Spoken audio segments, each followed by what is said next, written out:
Hey, what's up everybody? I'm HoopsandHipHop. As some of you might already be aware, today is the 30th anniversary of The Legend of Zelda. It just so happens that Pokemon's 20th anniversary is coming up later this week, and I already have plans for that, so I wanted to do something for Zelda's anniversary as well. So, I just thought I would tell you guys a story. To be more precise, the story of how I was introduced to Zelda, how I grew up with it, and all of the special memories that I have with it. So, back a while when I was about 6 years old, my dad and I went into this pawn shop. And I can't really exactly remember what we went in there for, but I remember they had a big bin of Nintendo 64 games. And naturally, that's what I went for to look at. My dad eventually came over to see what I was doing, and he noticed this small gold cartridge atop the bin of N64 games. And he proceeded to tell me about how he had played Zelda when he was younger. And just to kind of let you in on what my dad is like, he never plays video games, and he isn't really that technologically savvy in general. So to hear that my dad played a video game and he played Zelda, this just absolutely blew my mind. So he bought the game for me, and I distinctly remember the first time I booted up the game and started one of the previous save files, it opened up at the water temple. So I like to think whoever owned it before me just got so frustrated with the water temple that they rage quit and sold the game. Anyways, after some help from strategy guides and my family, I was able to beat the game for myself, and from that point I was hooked. A year or two later, I got this copy of Majora's Mask, and this was the first game that I ever owned all on my own and that I didn't have to share. I also drew some Zelda pictures in my old notebooks. Like I have this picture of Majora's Mask. This is from when I was 9. Apparently I gave it lips for some reason. I also drew this neat dandy little image of the Triforce with the Master Sword right there. And this was like when I was 9 or 10.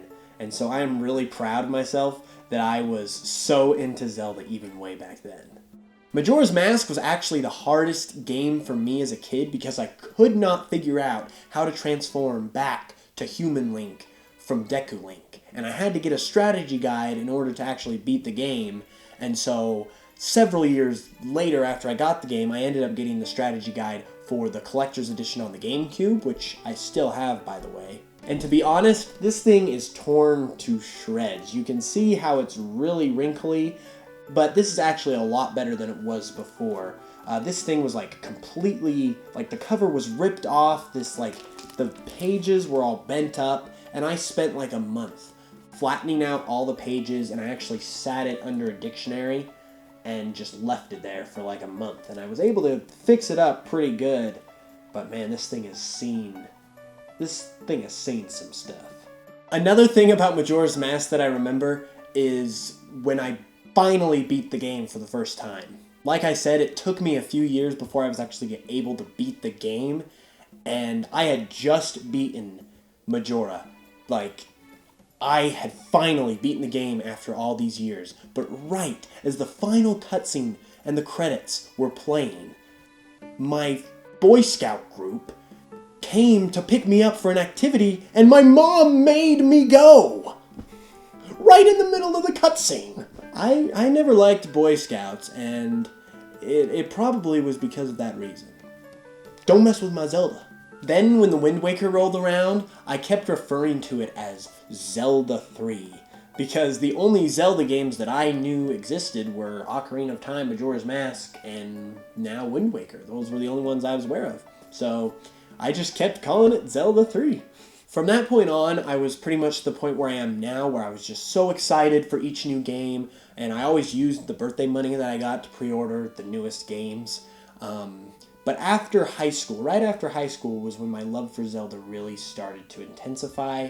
I just got out of high school, I was entering college for the first year, like I was starting to enter the real world, and like everything was changing, and so I was feeling a little uneasy, to say the least. At this point in my life, I really started to appreciate the constant things in my life. And Zelda was one of those things. It had always been there for me ever since that fateful day at the pawn shop. And when I started to go back and play Ocarina of Time and Majora's Mask, the games that I originally had played, I of course felt nostalgia, but I felt this intense feeling of freedom and peace that just really made me forget about all my troubles, and it made me really emotional, and it really just started this fire of burning passion and love for the series that I have today. The music in particular really helped bring out these feelings, because even when I was out and about and I couldn't play the games, I could bring the music with me, and so I could carry those feelings of peace and freedom that I had felt when playing the games. I could carry that with me wherever I went through the music, and that's why the music in Zelda really means so much to me, and it's part of the reason why I started doing remixes. And finally, to bring it full circle, it's really the icing on the cake that this franchise was introduced to me by my dad, because then I will always have that connection to my dad through Zelda, and it just makes Zelda so much more important to me. So that's my story, but now I want to hear yours. Let me know your Zelda story in the comments below. I am really interested to hear what you guys have to say.